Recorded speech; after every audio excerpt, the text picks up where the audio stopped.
Hey guys, tonight we slip into the cobblestone hush of Tang era Chang'an. When the lamps still burn low and the first rooster hasn't even worked up the nerve to crow, you're standing in an alley where rainwater has dried into little patches of chalk dust, the clay brick walls leaning in like drowsy old neighbors. There's a smell of sesame oil drifting from a kitchen, but your focus is on the little stack of wax-sealed letters in front of you. Some carry imperial edicts, sealed in vermilion blobs that practically glare at you. Others are just merchant's notes, tally sticks scratched with promises of millet or bolts of silk. It's barely dawn, and you probably won't survive this shift without yawning so hard you swallow a fly. So, before you get comfortable, take a moment to like the video and subscribe, but only if you genuinely enjoy what I do here. And since this is a traveling story, let me know where you're listening from and what the local time is right now. It's always fun to imagine this Tang postman walking through your neighborhood instead of Chang'an. Now, dim the lights, maybe turn on a fan for that soft background hum, and let's ease into tonight's journey together. You kneel on a reed mat, sorting packets by district. The Emperor's scribes have stamped some in neat calligraphy, but half the pile looks like chicken scratches. Mainstream history tells you the Tang postal system was among the most sophisticated in the medieval world, with relay stations stretched like beads on a string across thousands of li. That's the official glory. But here in the alley, you mostly worry about smudged ink and whether some merchant forgot to include an extra coin bribe inside. The city's heartbeat grows louder. A distant watch drum thumps from the eastern gate, announcing the fifth watch has ended. Chang'an is massive, a capital so wide it swallows entire worlds. Historians still argue whether it truly held 1 million residents, but you don't need a census to know. It feels endless. Paper scraps litter the street, carrying gossip notes. Did someone scrawl a love poem to the butcher's daughter, then chicken out and toss it? That's your morning scenery. Fragments of lives slipping into your bag. You stretch your shoulders. The leather strap squeaks as you sling the half-loaded bag over one shoulder, testing the weight. It presses down like a stubborn ox.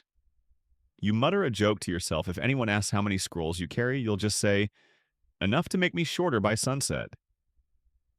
At this hour, only a handful of figures haunt the alley. One is a night soil collector trundling a cart of buckets you'd rather not sniff. Another is an old woman sweeping dust as if she could sweep away time itself. She looks at you and nods knowingly, as if postmen and sweepers share the same calling, tidying the Emperor's endless messes. The soundscape grows, clopping hooves in the distance, a hawker already shouting about hot dumplings, a monk tapping wood blocks in rhythm as he circles with his begging bowl. The wax seals in your hand catch the faint light, tiny suns waiting to be carried out of orbit. You imagine each letter as a miniature world. Inside, a scholar complaining about taxes, or a lover promising silk, or maybe just a magistrate scolding his clerk for running out of red ink again. Here's your quirky tidbit for the day. Tang postmen sometimes carried not only letters but also medicinal herbs tucked between scrolls, because people assumed the network was safer than random traders. You smile, thinking about some noblewoman opening an imperial decree only to find a bundle of dried ginseng stuck to it. The alley shifts with every step. You balance between duty and distraction. Your sandals scrape on broken tiles, and you tell yourself this is just another day in the world's largest city. But deep down, you feel the quiet thrill of knowing you are the thread stitching together the empire's chatter.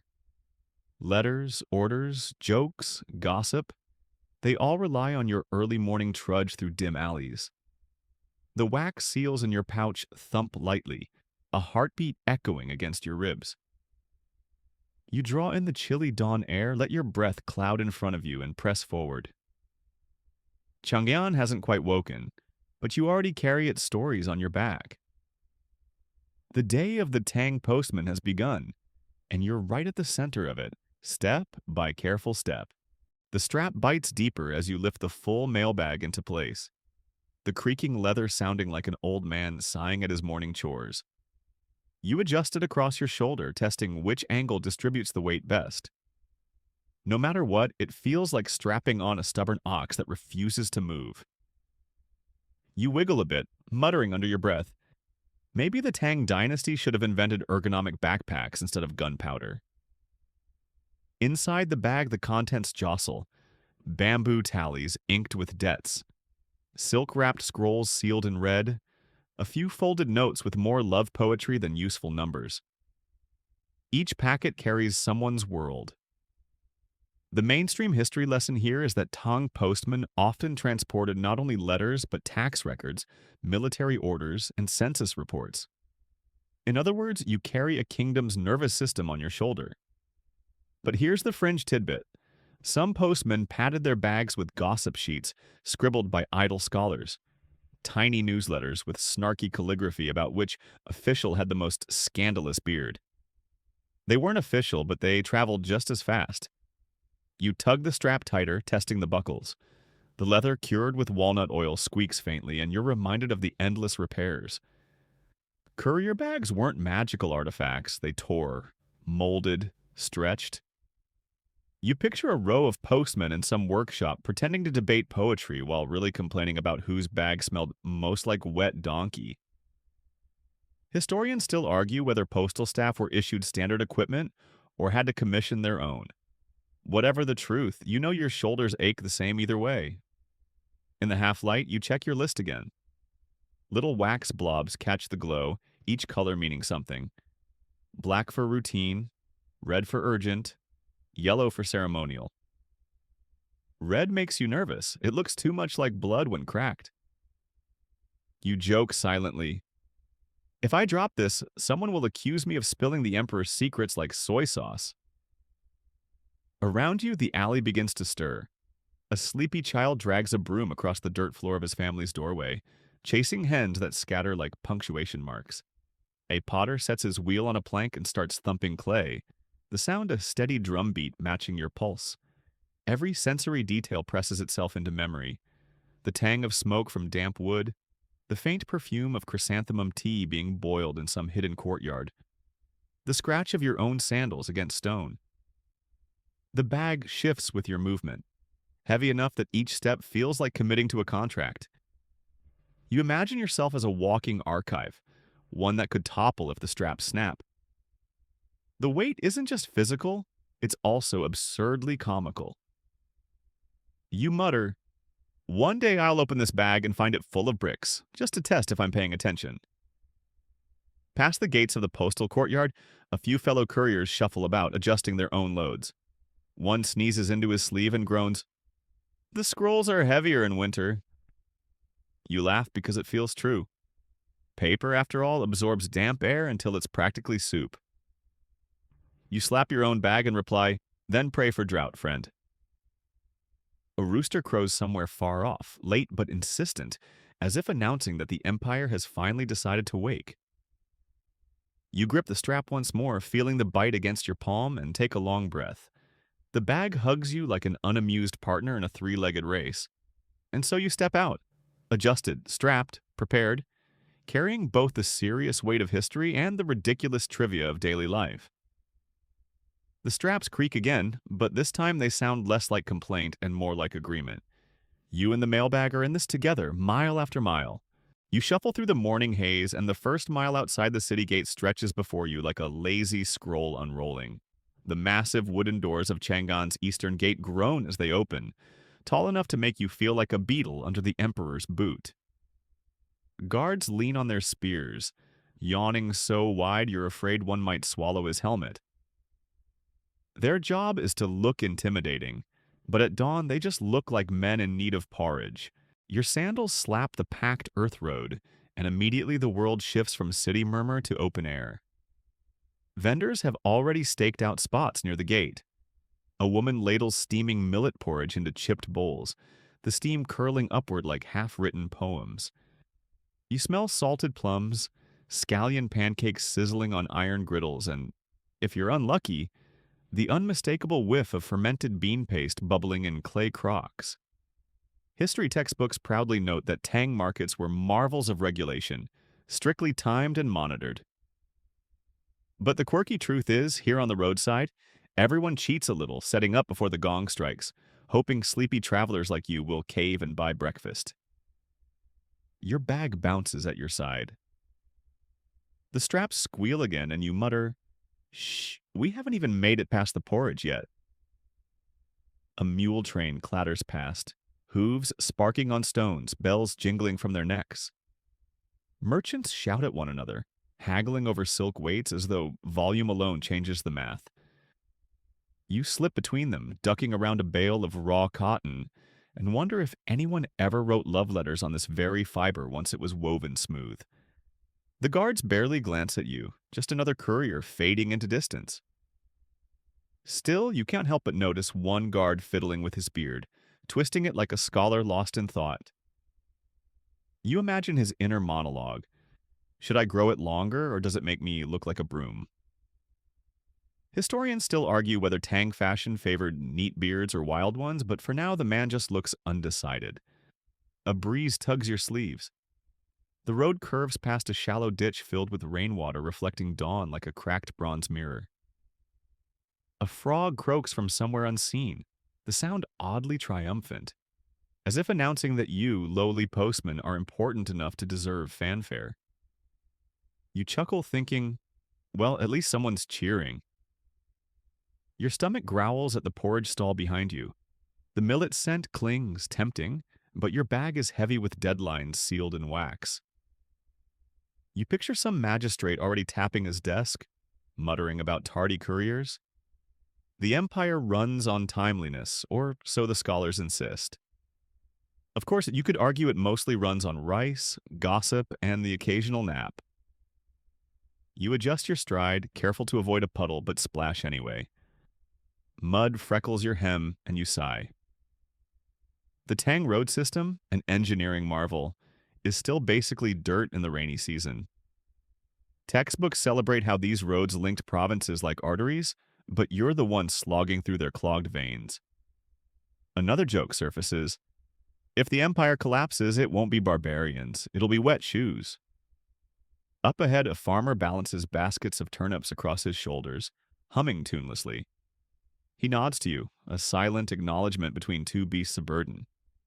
Both of you know the road better than most generals do, and though your cargo differs, his root vegetables, your scrolls, you share the same rhythm.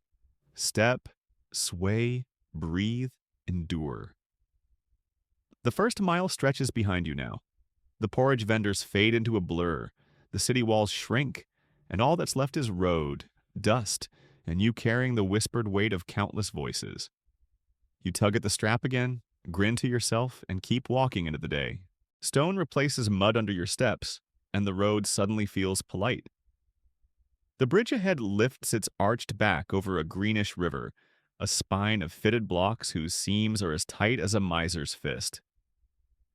Water slaps at the piers with a sleepy rhythm, as if even the river is trying to keep your ASMR pace.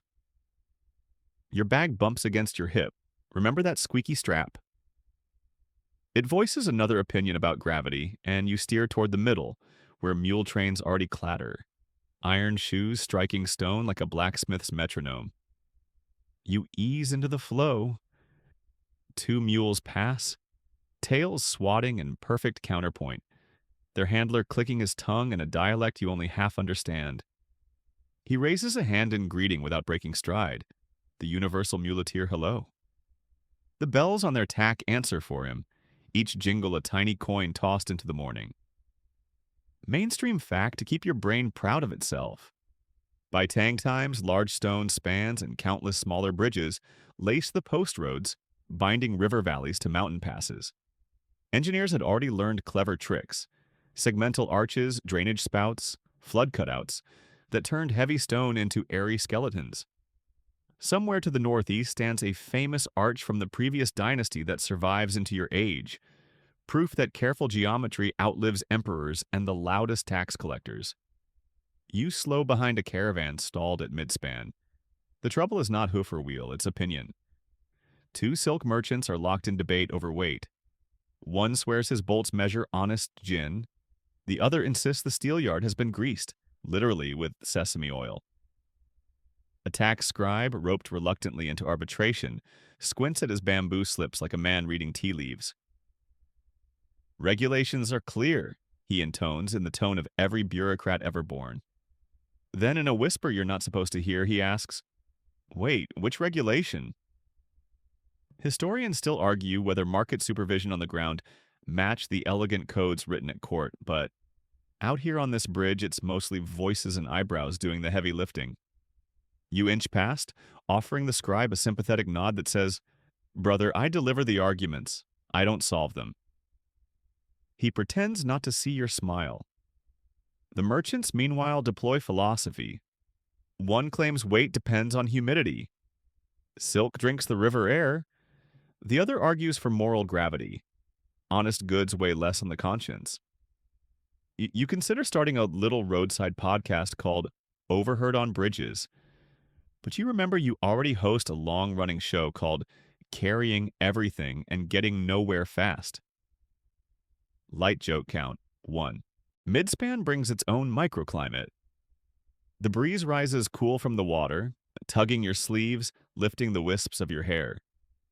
You look down between the stone balusters and watch carp nosing the surface like thick bronze commas. A boy crouches near the far parapet with a string of copper cash, flicking the coins into the eddy one by one. Quirky tidbit incoming. Travelers sometimes toss a coin and whisper to the river spirit for a smooth crossing.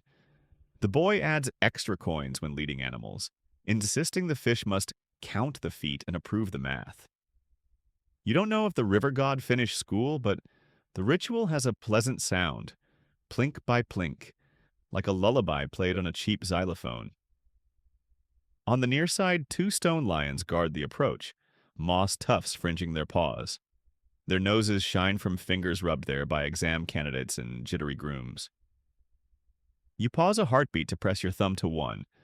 No harm in free luck, and then resume, because the bell on your schedule rings even when no bell is in sight. A relay rider behind you clears his throat pointedly, his stallion's bridle chattering against the bit. You offer the universal courier apology, the half-step shuffle plus a backpack shrug. He snorts, and you're 80% sure the horse rolls its eyes. A pair of government porters trudge past with a lacquered chest slung between poles. They claim loudly it's empty. Everyone on the bridge pretends to believe them, because no one wants to discover a magistrate's secrets the hard way.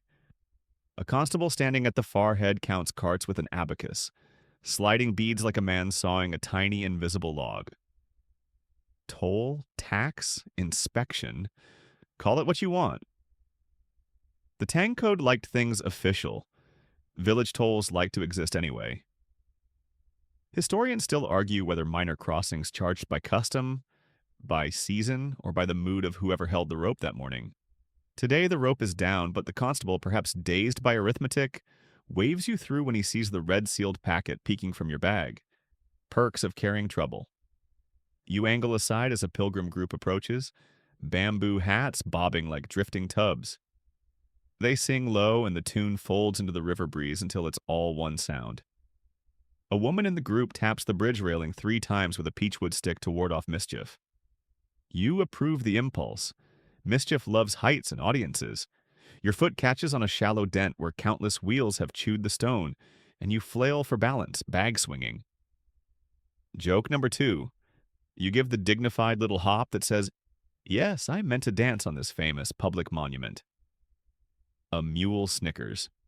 Or maybe that was a mule tear. Under the arch, somebody has lashed a cluster of gourds to a rope that dips in the current. You've seen this before.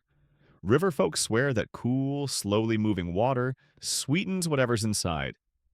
In summer, that means pickles. In your world, it could mean a nap. You file away the idea of bridge-chilled cucumbers as a Postman luxury product once you secure venture funding from extremely patient monks. You pass a milestone set like a stubby tooth near the far bank, its carved characters softened by wind and thumbs. Distances are cut in a lie, numbers so tidy on stone and so elastic underfoot. The official stele claims this stretch is easy. Your calves disagree, Postman, but that's the dance between inscription and experience. The Empire writes, and you walk the footnote. The silk argument behind you finally resolves when the tax scribe produces. Where was he hiding this? A small set of nested weights stamped with a tiny bird crest, the mark of the prefectural office. He calibrates the steelyard with solemn ceremony that would impress even the stone lions, then declares both merchants wrong by a hair. They accept with theatrical reluctance, which is to say, with relief. You feel the bridge exhale. By the time you reach the far head, the sun has climbed enough to lay warm coins along the parapet. The river brightens into a ribbon, the hills beyond it soften, the road resumes its dusty argument with your sandals. You glance back once. The arch curves like a yawn in stone, mules moving across it like the thoughts of a very practical god. You adjust the strap, complainy little thing, and let your feet sing the rhythm of onward. Joke 3, final tally. You promise the bag a dumpling if it stops being dramatic. The bag considers. The day, amused, continues. The road narrows into a ribbon of packed clay, and the sky, previously so generous with its pale blue, decides to sulk. Clouds gather like officials preparing for a meeting no one wants to attend, and soon the drizzle begins. At first it's polite, little pinpricks tapping on your straw hat. Then it turns meaner, flattening dust into pudding and making every step a squelch. The bag sighs against your shoulder. Remember your promise about dumplings? And grows heavier as the straps soak up water. You pass a farmer struggling to herd his ducks into a ditch. They waddle in chaotic democracy, ignoring the stick he waves. He glances at you, dripping, and mutters, "At least your letters don't quack." You nearly reply, "Some of them do once you read them." But you save the joke for later.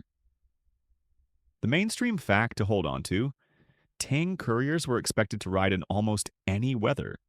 The postal system prided itself on speed, claiming imperial edicts could reach distant provinces in weeks. Yet quirky reality? Nobody mentioned the smell of wet leather mixed with goose droppings. That part is edited out of the glory. The drizzle thickens, turning dust to slick mud. You aim for the road's edge, where reeds keep some footing. A mule caravan sloshes past, the driver cursing every ancestor who invented rain. He complains that his silk bales will mildew. You glance at your own bag and think, better mildew than blood, since one red-sealed order presses damply against your ribs. Historians still argue whether urgent documents traveled in oilskin pouches or were simply trusted to luck. Your pouch? Definitely more luck than oilskin. You duck under the overhang of a tea hut, its eaves dripping like a line of impatient drummers. The hut leans sideways, but the brazier glows steady. A boy shoves cups of steaming brew toward travelers, charging 1 copper coin more because of the rain. Inside, the air smells of wet straw, ginger, and hope. You set your bag on a stool, watching the steam curl around it like a bodyguard. The boy jokes, "Careful, letters drink tea too." You laugh, imagining scrolls slurping noisily and demanding refills. At the back table, 2 farmers argue loudly over cabbages. One swears his neighbor's crop grew overnight because he prayed to the kitchen god. The other insists it's because his neighbor buried a clay pot of pig bones under the soil. You sip your tea, wondering how historians would phrase this in a footnote. Perhaps agricultural techniques during the Tang Dynasty included both ritual devotion and questionable fertilizer choices. That's your fringe tidbit, fresh from the cabbage fields. The hut fills with sound, rain drumming the roof, spoons clinking, gossip bubbling. A scholar leans over and asks if postmen ever deliver letters from ghosts. You reply, only if they prepay postage. The room erupts in tired laughter, grateful for humor as the rain pelts on. When you finally step back onto the road, the rain has mellowed into mist. Your hat drips in rhythm with your pace. Every puddle mirrors a gray sky, and your reflection looks like a shadow carrying secrets.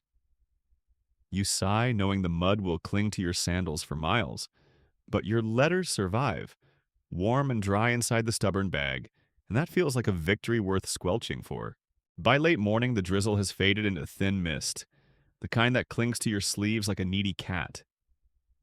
The road stretches toward a low cluster of tile roofs, and your tired feet know exactly what it means: a courier relay station.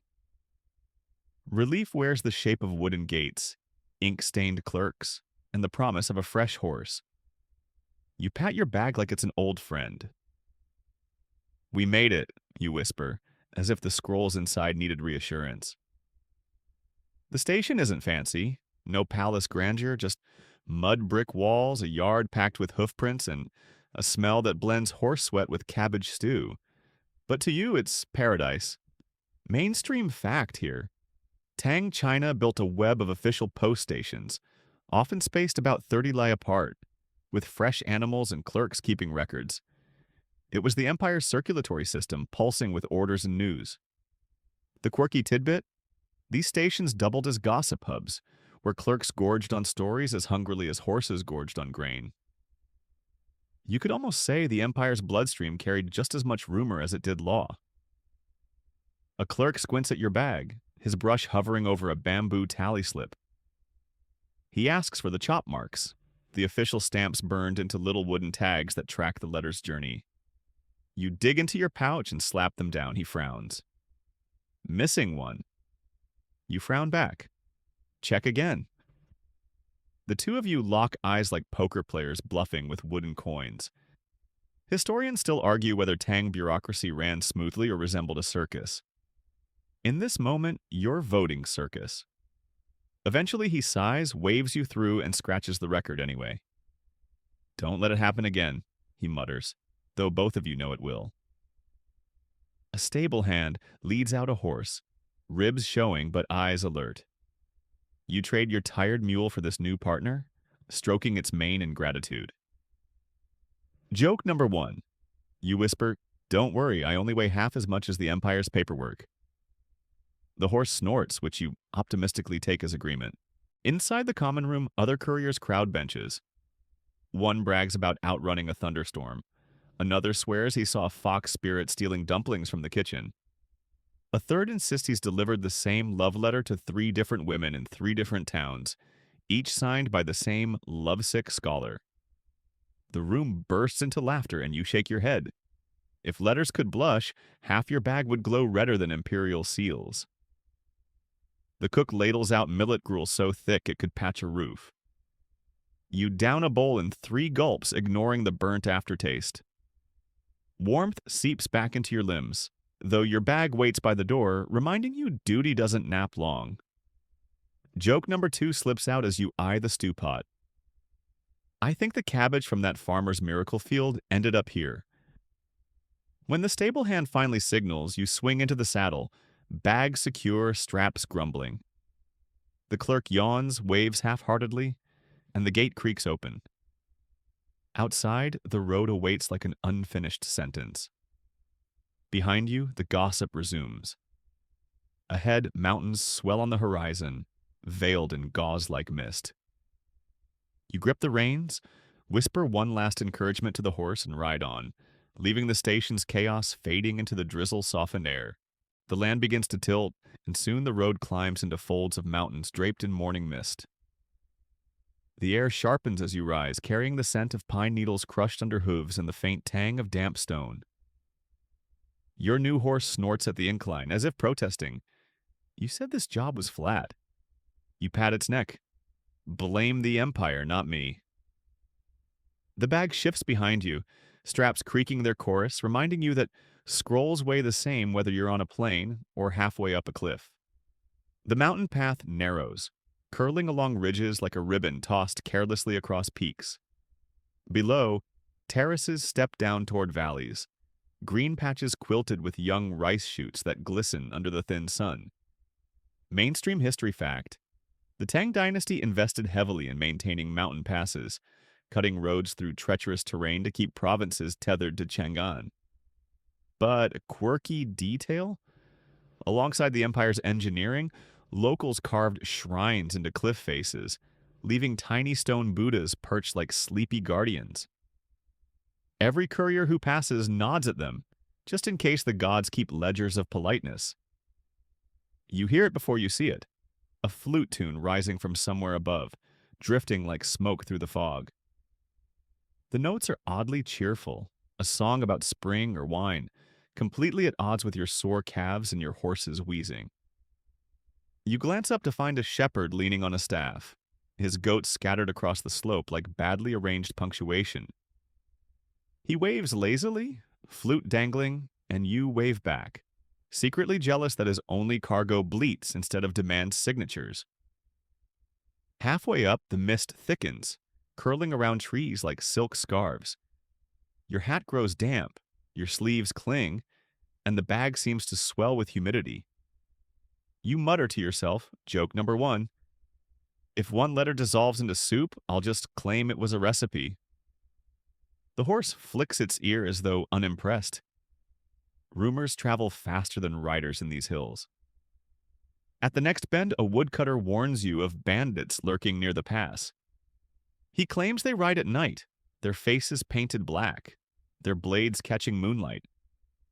You nod gravely, though inside you chuckle, thinking, you probably won't survive this is the most recycled warning in history.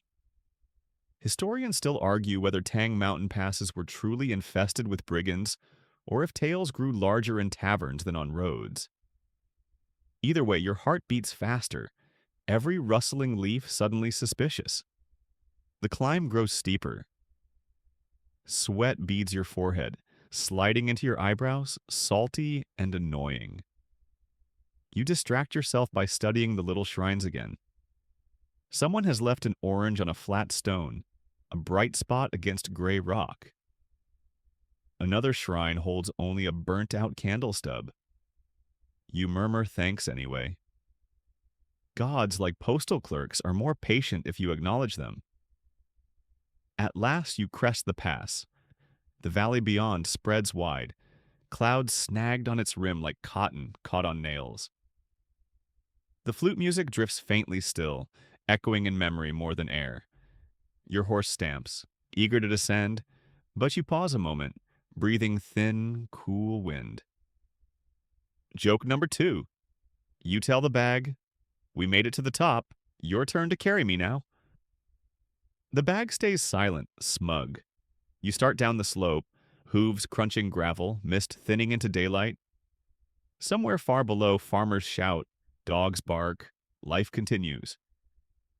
And above all this, you feel the odd pride of being the quiet courier threading mountains together, letter by letter, step by stubborn step. You ease the horse down from the pass into a gentler valley where the sun remembers its manners. Heat lays a friendly palm on your shoulder, the wind turns soft, and the road levels toward a wayside shrine tucked beneath old cypress branches. Roof tiles the color of baked plums peek through the green. A red lacquer door is propped open with a riverstone. Your bag sighs when you do. It's midday, and even the squeaky strap seems willing to take a lunch break. A bronze bell sounds once, thick honey in the air. A monk in ash-gray robes steps from the shade, palms joined, the patient calm of someone who has heard every travel complaint and answered each with tea. He offers water from a carved basin polished by grateful hands. You drink and feel the morning's grit surrender. Mainstream fact: along Tang highways, monasteries and roadside shrines commonly gave water, rice, and shade to travelers. Charity rode with prayer and kept the empire's feet moving. You step into the cool hall. A carved Buddha sits behind a veil of incense, mouth tilted somewhere between a sermon and a secret joke. Someone has left apricots in a shallow dish. Bees orbit like bored officials deciding whether to approve sweetness. You bow 3 times, partly for piety, mostly to unkink a spine that has become a question mark. Joke number 1, murmured to the statue. Consider this my diversified blessing portfolio. Villagers drift through the doorway, sandals whispering. Near the threshold, 2 elders open a friendly case about you. One says a postman who ferries sutras and donation letters counts as a monk on the road, eligible for rice. The other taps a cane. Monks carry a bowl and a book, while you haul half the empire and a spare bad attitude. The gray-robed monk hides his smile. Historians still argue whether temples along major routes were formally tasked with sheltering couriers, or whether hospitality was just a local habit woven from faith and custom. A novice lights the brazier, and ginger and rice send up visible warmth. You accept a second cup of tea. Amber, clean, quiet. The monk asks if the flute player kept the clouds company today. You nod. He wanders, the monk says, but he always finds the wind. Tang tea culture is blooming. Lu Yu is already writing how to boil water and why leaves deserve respect. Fussy until you taste the result. Quirky tidbit. A wicker tray by the altar holds wooden slips, each brushed with a single blessing. Travelers borrow one, only one, and return it at the next shrine by entrusting it to whoever walks the other way. Somewhere, a chain of tiny promises migrates town to town like geese in sentence form. You choose Anne, a quiet piece, then slide it back for the next set of feet. You lay your cloak near firewood and surrender to gravity. The floor is cool, resin threads the room. Breath slows until it matches a monk tapping a wooden block somewhere out of sight. Your hat slides over your eyes. Joke number 2 to the rafters. I'm not snoring, I'm chanting horizontal sutras. Your horse snorts in the courtyard, unconvinced. Sleep drifts in like silk. Images fold, the bridge's curved yawn, the boy plinking coins, miracle cabbages swelling in rain, the relay clerk's poker face, flute notes dissolving into cloud. The bag is a warm rock under your arm. If letters could nap, they would dream of arriving on time with immaculate margins. When you wake, the triangle of sunlight has walked across the floor. Beside you sits a bowl of congee dotted with scallion and, impossibly, one dried apricot like a tiny sunset. You eat with the holy concentration of someone who bargained all morning with mud. The monk points his chin south. A Market 2 Lialong, famous for tea sellers who misquote sages and for a storyteller who can make a customs receipt sound romantic. At the door, the elders have shifted to scandal. A tax scribe, they say, once used incense ash to blot a spill and turned a marriage contract the color of fog. The families argued a year over whether the gray mark meant mourning. You wince on behalf of parchment everywhere. Historians still argue whether vermilion signaled danger, urgency, or simply bureaucracy being dramatic. Ash gray, you decide, is the worst of all worlds. Before leaving, you hover by the tray. And still looks good in your pocket, but a promise kept is a weight you don't have to carry. You set 2 copper coins on the donation stone, thanks, not payment, and the monk, conspiratorial as a clerk passing a helpful rumor, presses a twist of moxa into your palm. For the shoulder, he says, eyeing the ridge where the strap gnaws. The official road and the folk road overlap neatly in that gesture. A state network quietly sustained by herbal smoke and practical kindness. You step into noon. On the lintel hangs a string of gourd charms that clack when the breeze threads them. You remember gourds bobbing under the bridge to chill pickles and decide that once this route makes you wealthy in about 9 centuries, you'll launch monk-approved cucumber water and retire early by accident. Joke number 3. You bow to the gourds in case they control investors. The monk raises a palm in farewell. You mirror it and feel something settle in your chest, like a letter finally delivered. The cypress shadows shrink as you lead the horse to the lane. Dust brightens, geese gossip, dogs practice pretending you don't exist. The strap squeaks once experimentally and then behaves, as if tea, sleep, and a single bell note have bribed even leather into good conduct. You move toward the market with peace under your tongue and warmth in your hands, carrying a quiet that steadies rather than slows. Ahead waits chatter, bargaining, and the precise chaos of weighing leaves and words. Behind you glows a small room where apricots sweeten and bees practice governance. The road holds both like palms pressed together. The mercy of shade, the order of miles, and you, postman of the ordinary, setting off again at the gentlest possible pace. By the time the shrine's cypress shadows are only a memory, the soundscape shifts again. The path unfurls toward a town whose roofs glitter with tile like fish scales in the sun.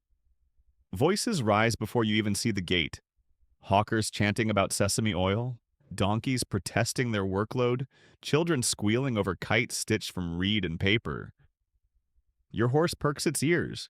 Your bag, sulky as ever, jiggles against your ribs. You enter the market street. It's a riot of smells. Soy sauce fermenting in clay crocks, fresh ginger piled like knuckles, tea steam curling from kettles set right on the cobbles. Mainstream fact: Tang markets were legendary for their bustle, divided into wards with official inspectors.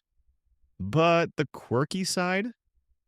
Those inspectors often doubled as stand-up commentators, strolling around wagging fingers at prices while slipping in jokes about whose stall sold the ugliest radishes. Imagine if your tax auditor moonlighted as a roast comic. A scholar blocks your path with arms full of scrolls. Ink smudges his fingers black.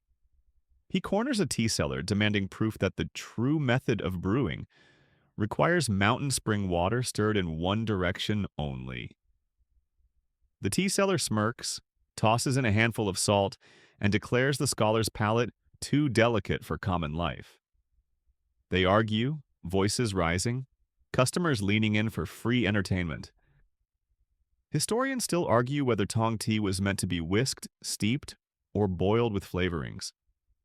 Here, the debate is basically dinner theater. You find your contact at a stall draped with indigo cloth. He's a merchant, half his beard hidden behind a paper fan as if gossip might stain it. You slip him a sealed contract, silk shipment details, and he tucks it into his sleeve like it's a love letter. Joke number 1. You whisper, "Careful, the wax is still warmer than your wife's cooking." He chuckles nervously as if wives have spies in every corner. The crowd presses closer. A woman waves lacquer combs under your nose, insisting they'll make your hair as glossy as a palace concubine's.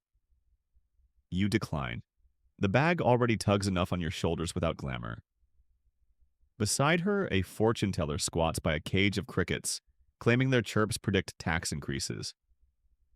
You wonder if he offers postal discounts, then remember your bag is already a prophecy of sore shoulders. A group of merchants squabble near a scale. One insists the contract he's holding proves ownership of 10 bolts of brocade. Another waves a tally stick carved with notches like a strange flute. Both look to you, courier of credibility. You shrug, reminding them you deliver arguments. You don't settle them. That's the beauty and the curse of paperwork.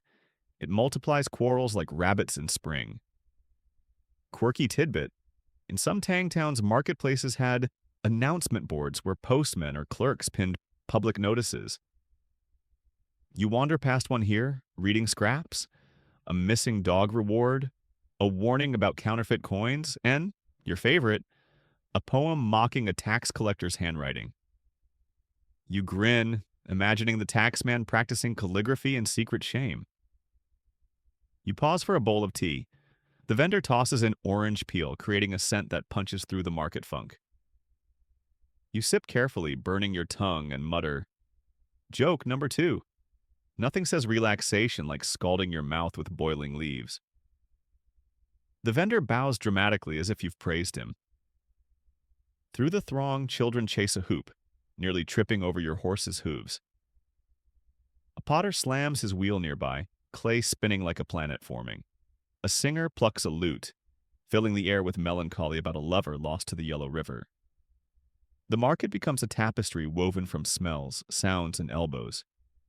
And there you are, threadbare courier, threading through it with a bag of empire on your back. Finally, with scrolls exchanged and gossip overheard, you nudge the horse forward. Behind you, the scholar and tea seller are still sparring, their audience cheering like it's a wrestling match.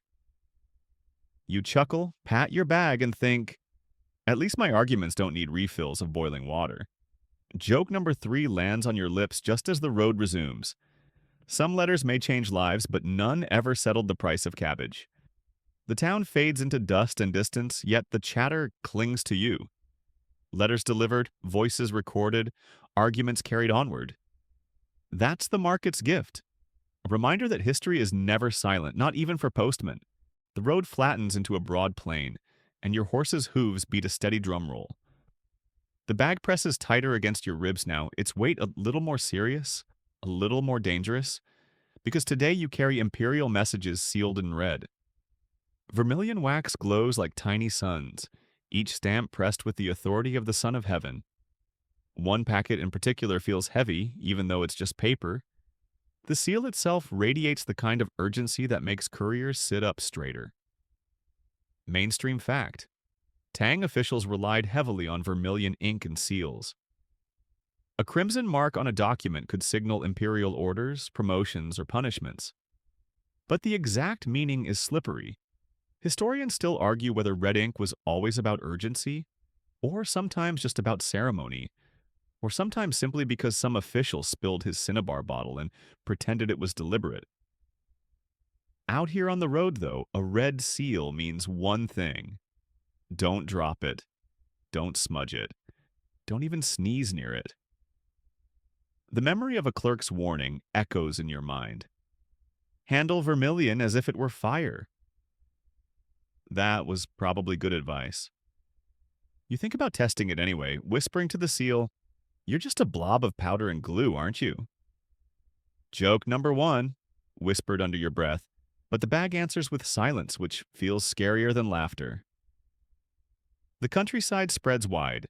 You pass millet fields, their green stalks trembling in the breeze. Farmers pause mid-scythe to watch you trot by, some bowing slightly at the sight of the courier's badge on your belt. They don't bow for you exactly, they bow for the wax, for the emperor's words tucked into your side pouch. You're more vessel than person in this moment, like a clay jar carrying oil across the empire. It's humbling and absurd at once. The road hums with travelers. A scholar waves you down, begging to borrow a scrap of paper to jot a poem.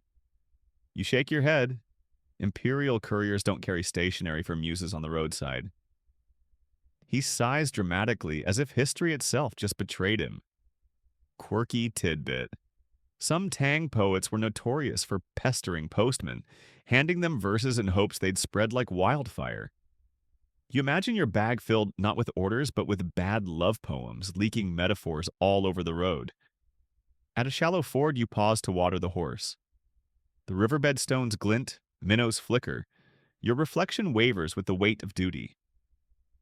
A fisherman nearby, hat low, asks casually, "Carrying secrets today?"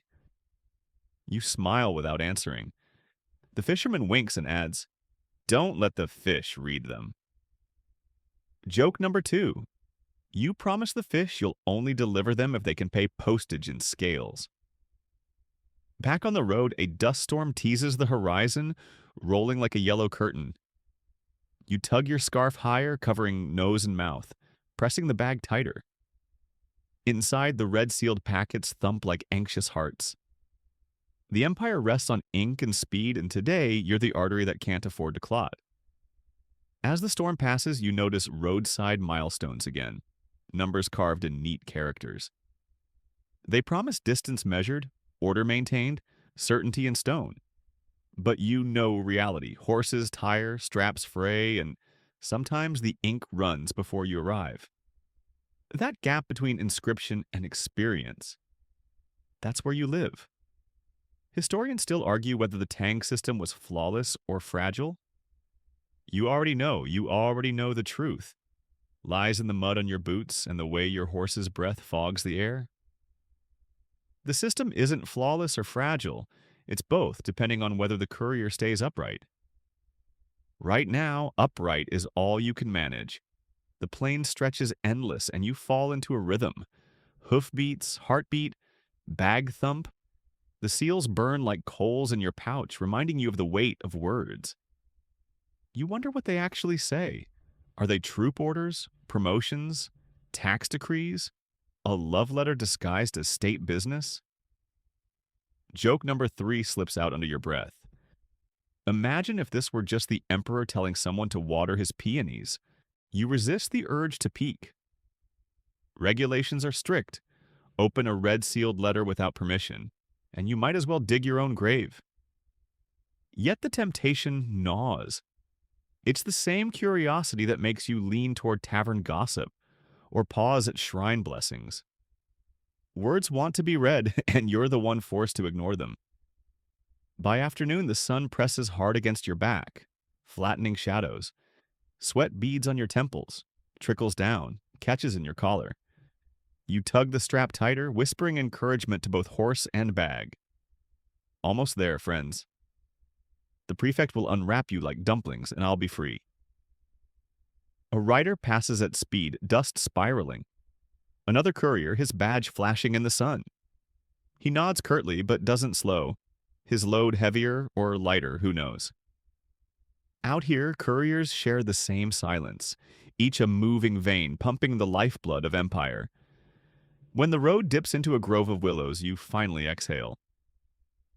The shade is cool, the leaves whispering like scribes turning pages. You let the horse drink from a shallow pond, sip your own water, and glance once more at the vermilion seals.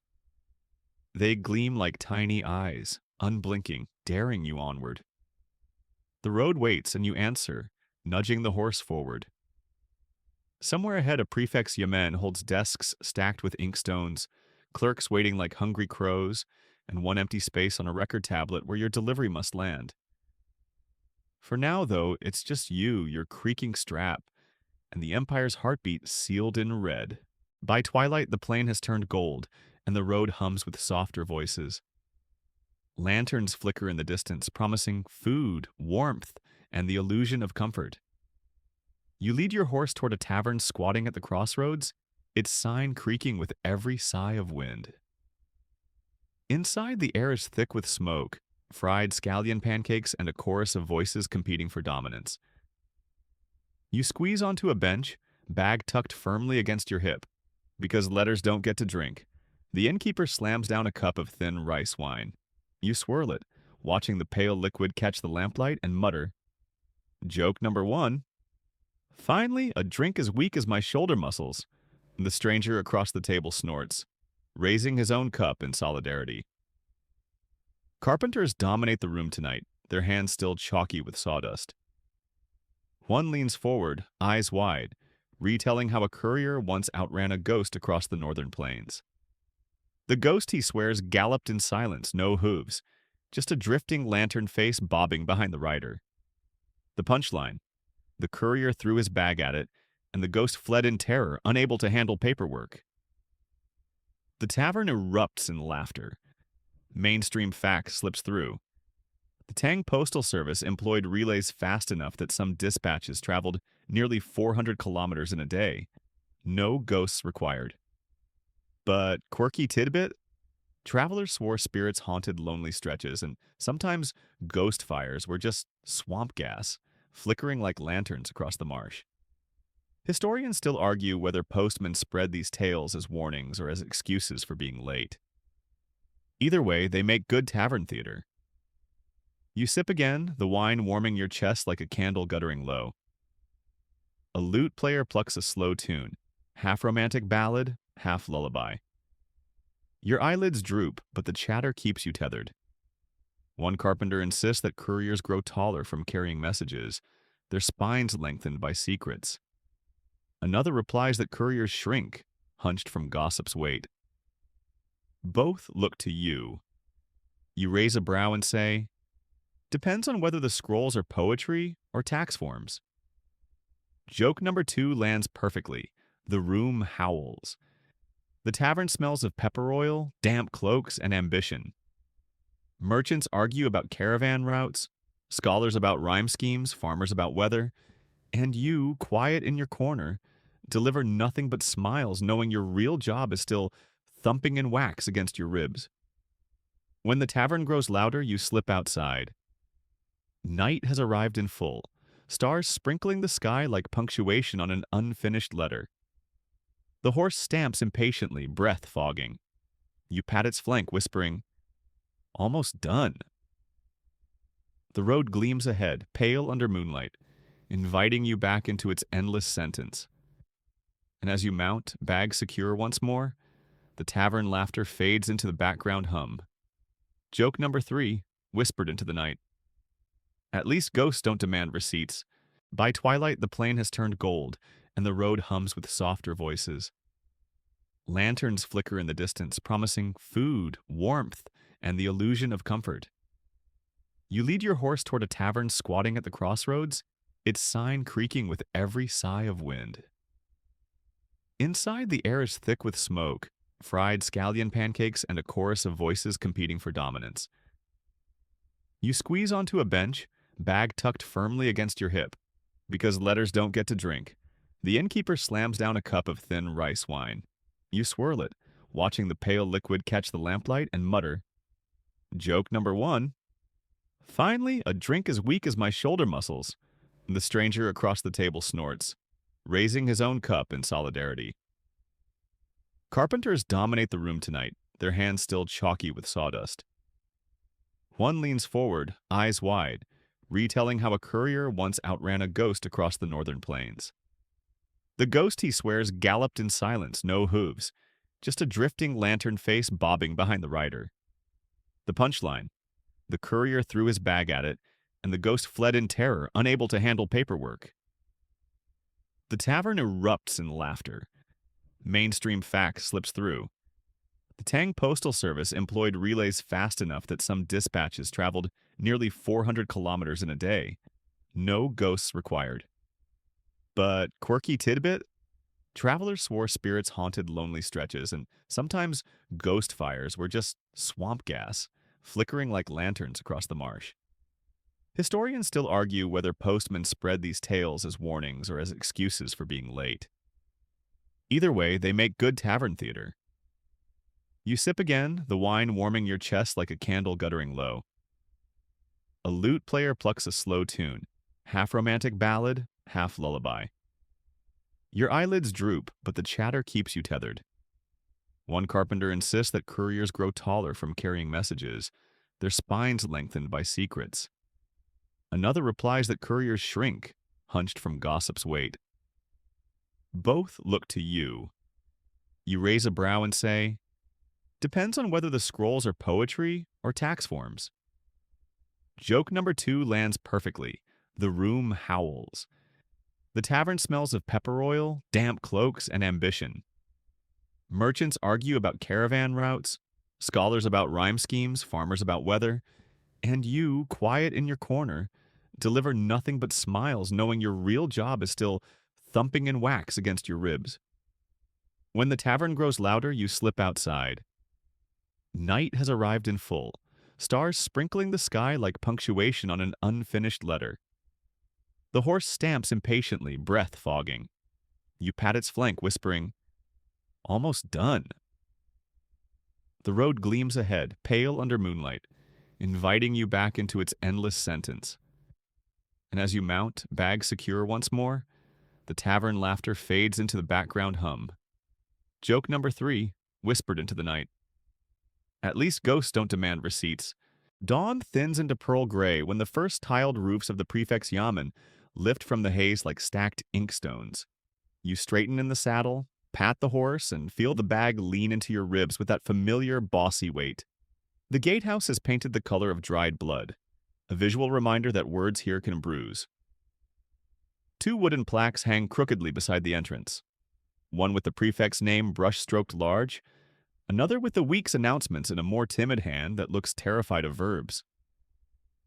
A runner in short jacket and straw sandals steps out, eyeing your badge, your dust, your horse, your life choices. He taps a handbell once, bright and impatient, and the gate yawns open.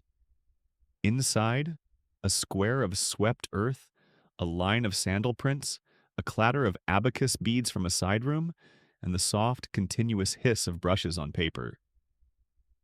Mainstream fact: prefectural offices in the Tang kept records obsessively. Household registers, tax rolls, grain tallies, and edicts filed in bundles tied with silk cords. Because the empire believed order lived on paper first, and only then in people. You dismount and hand your reins to a stable boy with hair that refuses to obey even basic laws. The runner leads you across the yard. To the left, a grievance drum sits under an awning, its lacquer cracked like old lacquer does.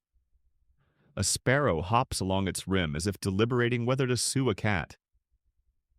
You wonder how many citizens have actually struck that drum, and how many just practice speeches at home. Historians still argue whether these drums of complaint served sincere access to justice in the Tang or mostly paraded the idea of access, a prop in the theater of governance. Either way, the sparrow looks ready to file. In the records hall, the air is cool and smells like inkstones and cedar shelves. Clerks rule this room like small, tired gods. One adjusts his lamp wick with chopstick precision. Another rubs ink on a stone in slow circles that could hypnotize a horse. You set the bag on a low table. The squeaky strap, remember that diva, utters one last performative sigh. A clerk with eyebrows like grave accents nods for your tallies. You pass the little chop-marked tags along. He stacks them by route, then flattens your packet bundle with both palms, the way a baker calms dough that's thinking too ambitiously. Vermilion stares from the seals. The eyebrow clerk whistles low. Even the abacus pauses. He takes out a narrow brush dipped in clear water and touches each seal's edge, watching how it beads. An old trick to see if someone has pride in reseeded wax. Joke number 1 whispers through your head. If I were a thief, I'd be too nervous to breathe, much less read.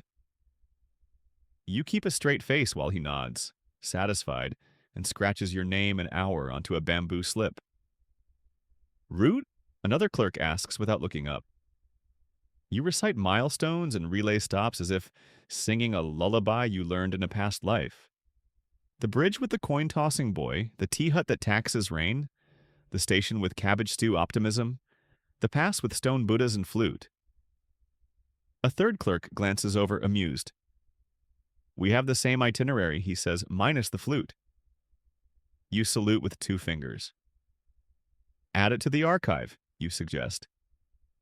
He does not, of course. Instead, he breaks a seal with a tiny bronze knife shaped like a leaf and slides out a document whose brushwork marches like a very confident caterpillar.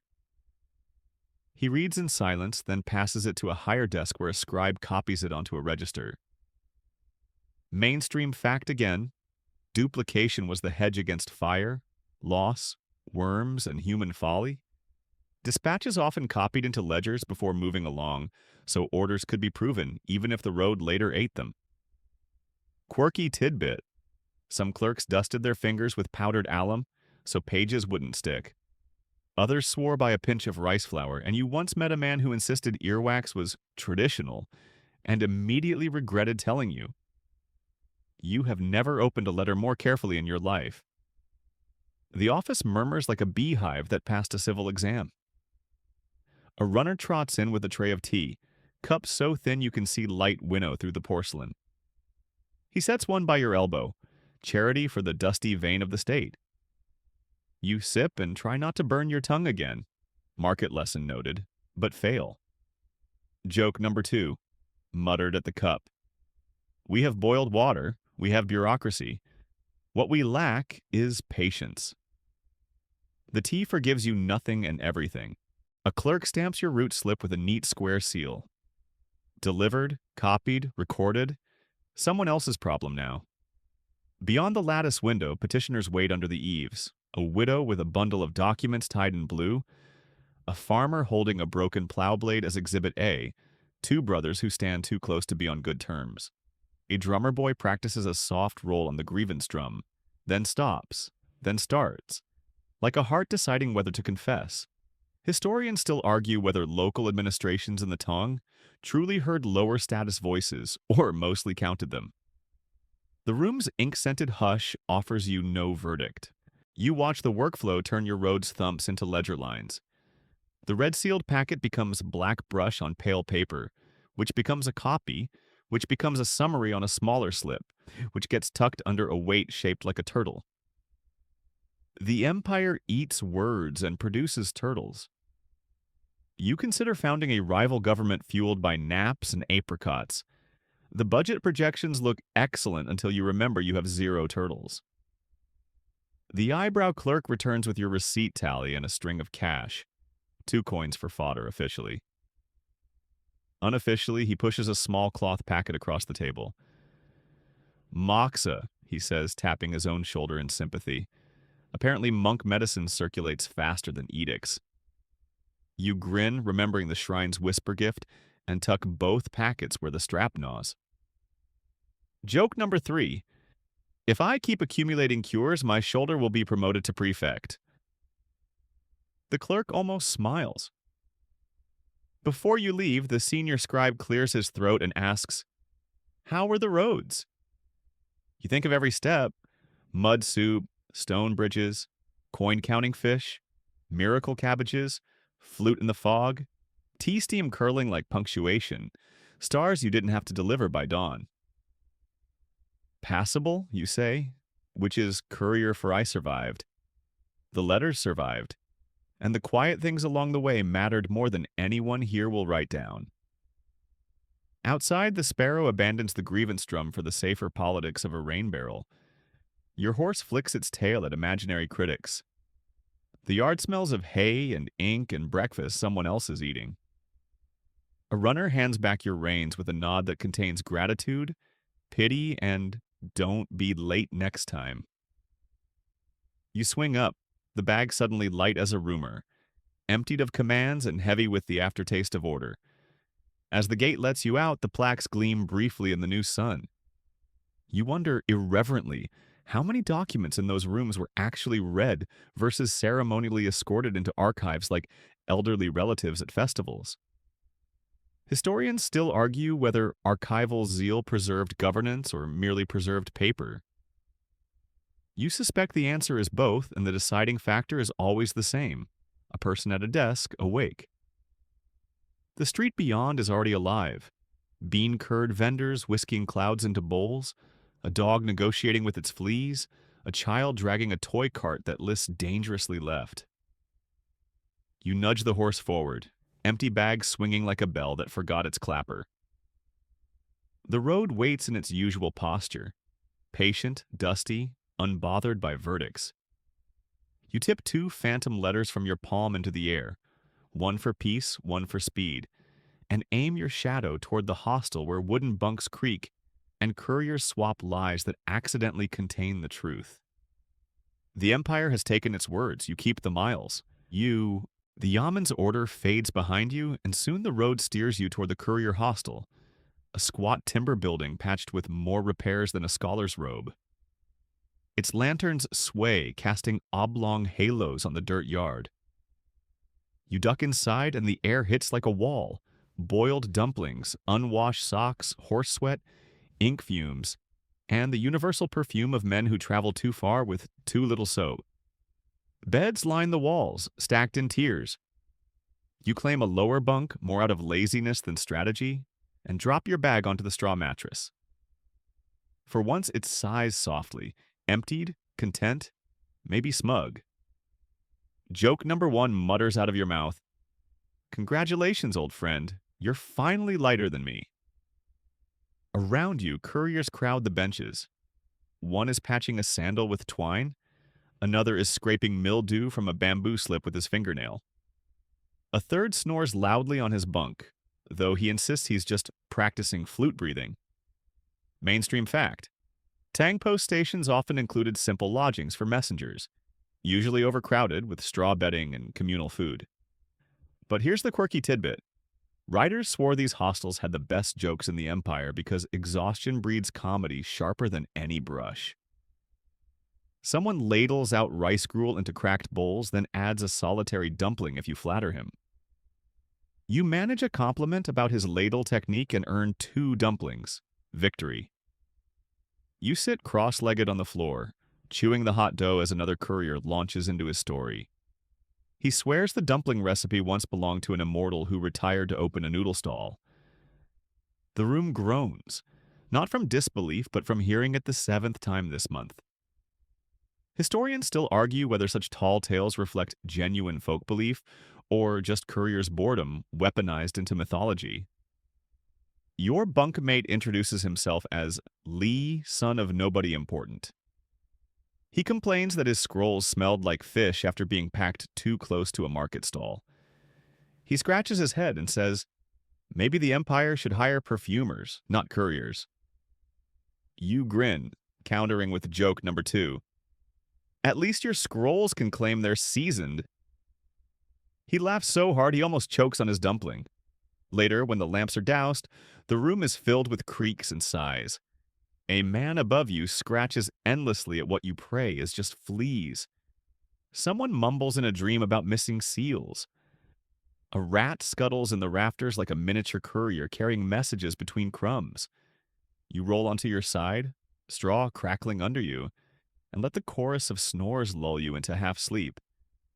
But sleep is fickle in such quarters. A courier at the door swears he saw a ghost with a glowing scroll outside. Someone else insists it was only the moon reflecting on wet parchment. The debate lasts until laughter drowns it. Joke number 3 whispered into your blanket. If the ghost can deliver by dawn, hire him. The hostel is cramped, loud, pungent, but it's also home for tonight. And in the dark, with the bag empty and your shoulders finally free, you realize that even the Empire's arteries need rest, even if that rest comes with fleas, rats, and dumplings that taste faintly of cabbage stew recycled from 10 towns ago. And now, as our journey closes, the pace begins to soften. The road you've been walking gently fades into twilight, the sounds of hooves and squeaky straps melting into silence. You can imagine the bag finally resting on a wooden peg, light as a whisper, no longer tugging at your shoulder. The markets, the shrines, the bridges, the taverns, all grow quiet, folding themselves into memory like letters tucked into a chest. The air is cooler now, the kind that invites long breaths and slow eyelids. You feel the rhythm of travel slow to a hush. Each footstep that once pressed forward now simply lingers, then drifts away. Even the red seals, once heavy with importance, lose their urgency here. They dissolve into the calm of night, just ink on paper that no longer demands anything of you. Picture yourself back in Chang'an, not in the bustle of gates or markets, but in some quiet corner where lanterns burn low and the air hums with nothing but stillness. A fan stirs a soft breeze carrying the faintest trace of tea and old wood.